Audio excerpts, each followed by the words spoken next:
Саламатсыңарбы балдар? Бүгүн биз силер менен география сабагын баштайбыз. География сабагынан 8 класста Кыргызстандын жаратылыштык аймактары жөнүндө окуп келебиз. Сабагыбызды улуу географ саякатчы Пржевальскийдин Кыргызстан жөнүндөгү "Мен силердин ушундай табияты кооз жерде жашаганыңарга суктанам" деген сөзүн эске салуу менен баштасак. Бүгүнкү сабагыбыздын темасы алай өрөөнү. Кана балдар, ойлонуп көргүлөчү, алай өрөөнү жөнүндө эмне билесиңер?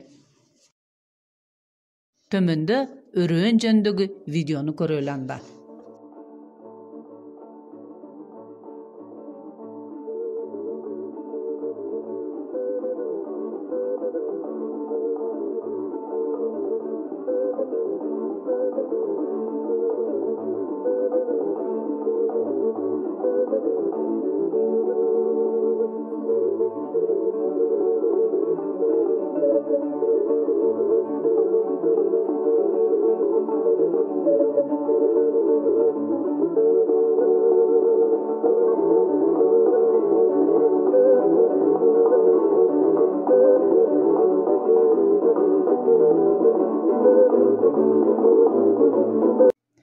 Эмесе балдар, сабакка көңүл бургула. Силер менен бүгүнкү сабакта өрөөндүн географиялык абалы, рельефи жана геологиялык өнүгүү тарыхы, климаттык шарттарынын өзгөчөлүгү жөнүндө таанышабыз. Географиялык абалы боюнча алай өрөөнү Кыргызстандын эң түштүгүндө Алай жана Чоң Алай тоолорунун арасында жайгашкан. Табигый чектери түндүктө Алай тоосунун суу бөлгүчүнөн, түштүктө Чоң Алай тоосунун суу бөлгүчүнөн, чыгышына жана батыш жагынан мамлекеттик чектер менен чектелет. Алай өрөөнүнүн узундугу чыгыштан батышка карай 200 километрге, туурасы түндүктөн түштүккө карай тоо кыркаларынын ортосунда 50 километрге, өрөөндүн таманынын астында 3-27 километрге созулат.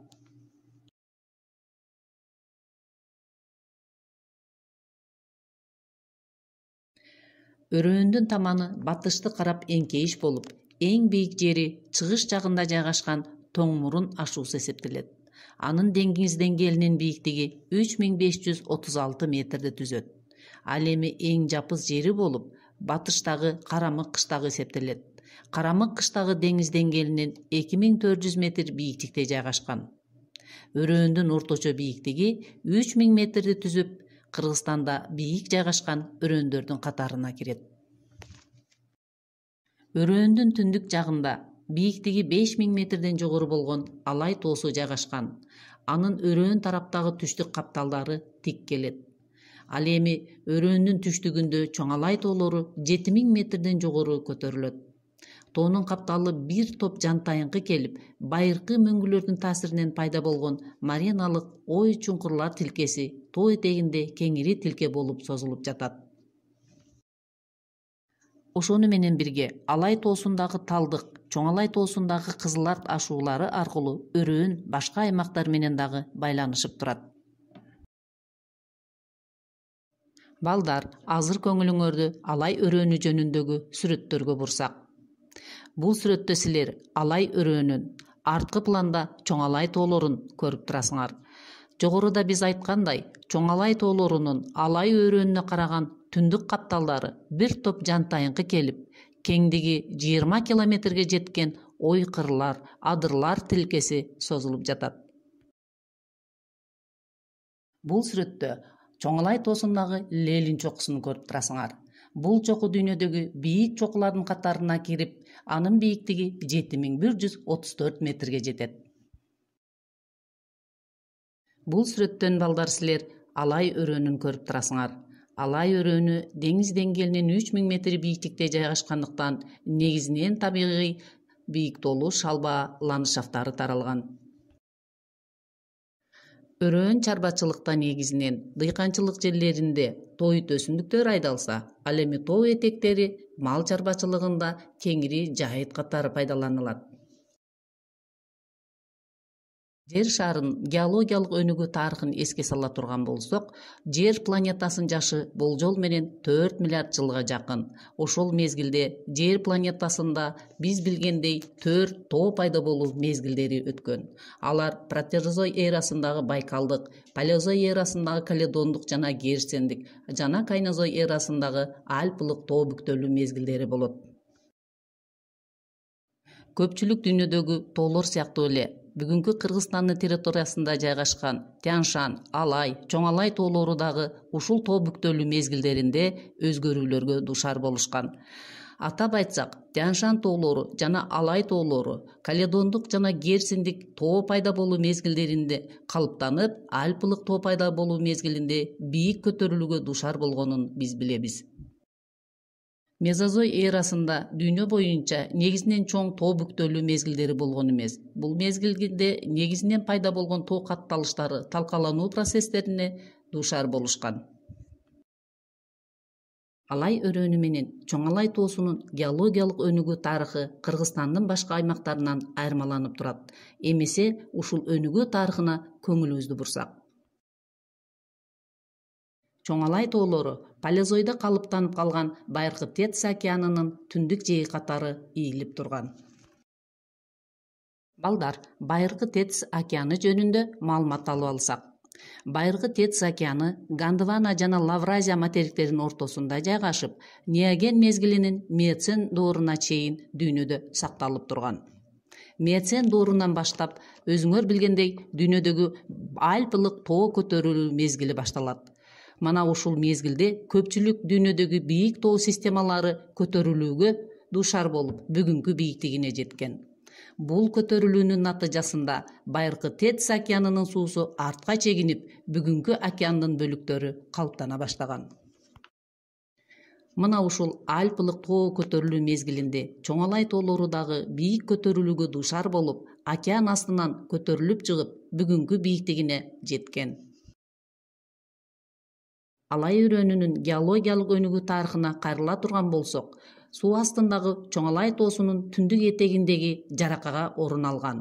Ал байыркы Палеоген эрасында жашап келген. Мезокайнозойдук мезгилде түрдүү суу астындагы чөкмө тектер менен толуп турган.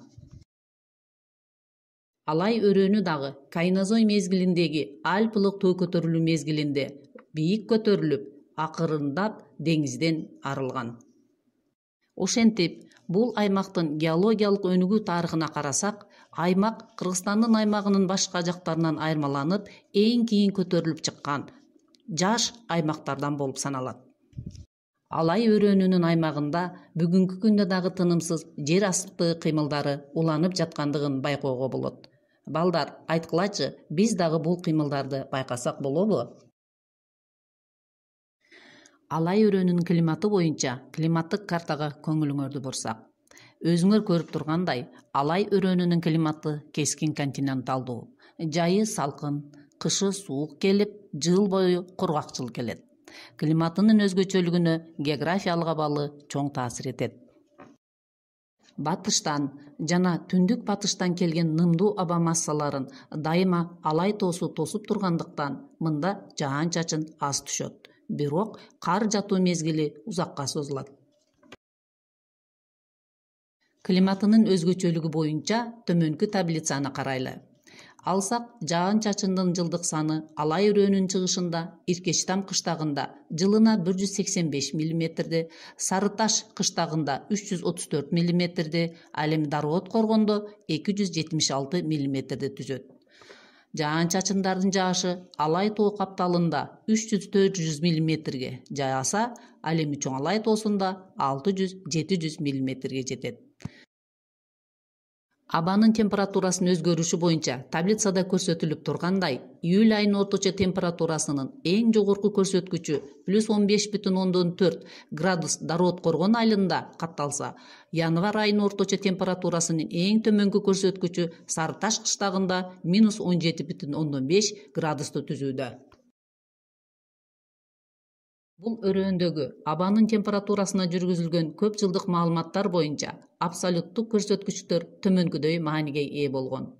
Эң жогорку температура Дары-Откоргон айылында +33,3 градуска жетсе, эң төмөнкү температура Сары Таш айылында -41,7 градуска түшкөн. Ушул жерде суроо жаралышы мүмкүн. Эмне себептен Сары Таш кыштагында кышкысын абанын температурасы Алай өрөөнүнүн башка аймактарына салыштырмалуу төмөн болот? Бул суроого жооп издеп көргүлө. Ошентип, өрөөндүн климатынын башка өрөөндөргө салыштырмалуу кышы суук, жайы салкын, кургакчыл болушу көрүнүп турат. Буга өрөөндүн географиялык абалы, таманынын абсолюттук бийиктиги өзүнүн таасирин тийгизет. Алай өрөөнүнүн климаттык шарттарынын өзгөчөлүгү болсо, өз кезегинде бул өрөөндүн өсүмдүк жаныбарлар дүйнөсүнүн түрдүүлүгүнө жана калтын чарбачылык ишине түздөн-түз таасир этип турат. Балдар, мына силер менен бүгүнкү Алай өрөөнү жөнүндөгү биринчи сабагыбыздын соңуна чыктык. Сабактын аягында бүгүнкү теманы бушуктоо үчүн бул ким, бул эмне суроолоруна жооп берип көрөлү. Бул жерде бүгүнкү темага байланыштуу теманын ичинде пайдаланылган ар түрдүү сөздөр көрүнүп турат. Силер бул сөздөрдүн кандай мааниге ээ экендигин туш тарабына жазсаңар болот. Балдар, кийинки сабакты бышыктоо үчүн болгон тапшырмабыз сандар сүйлөйт оюну. Бул оюнда силер көрүп тургандай тема ичинде кездешкен түрдүү сандарды көрүп турасыңар. Силер бул сандардын тушуна кандай маанилер жөнүндө сөз болуп жаткандыгын жазсаңар болот. Сабактын аягында үйгө тапшырмага көңүл бөлгүлө. Үйгө тапшырма төмөнкүдөй болот. 1. Алай өрөөнү боюнча окуу китебинин 212-214 беттерин жакшылап окуп чыккыла. 2. Кыргыз Республикасынын физикалык географиясы боюнча атласынын 7 бетине Алай өрөөнүнүн рельефи боюнча, башкача айтканда курчап турган тоолору, бийик жана жапыс жерлери, ашуулары, өрөөндөрү жөнүндө иштегиле. 3. Алай өрөөнүндөгү бүгүнкү кездешкен жер астындагы кыймылдары деген темада кыска эссе жазгыла. 4. Өрөөнүн климаты жөнүндө кластер түзүп көргүлө. Ушуну менен бүгүнкү сабагыбыз аягына чыкты. Силерге ийгилик каалаймын. Көңүл бурганыңар үчүн чоң рахмат.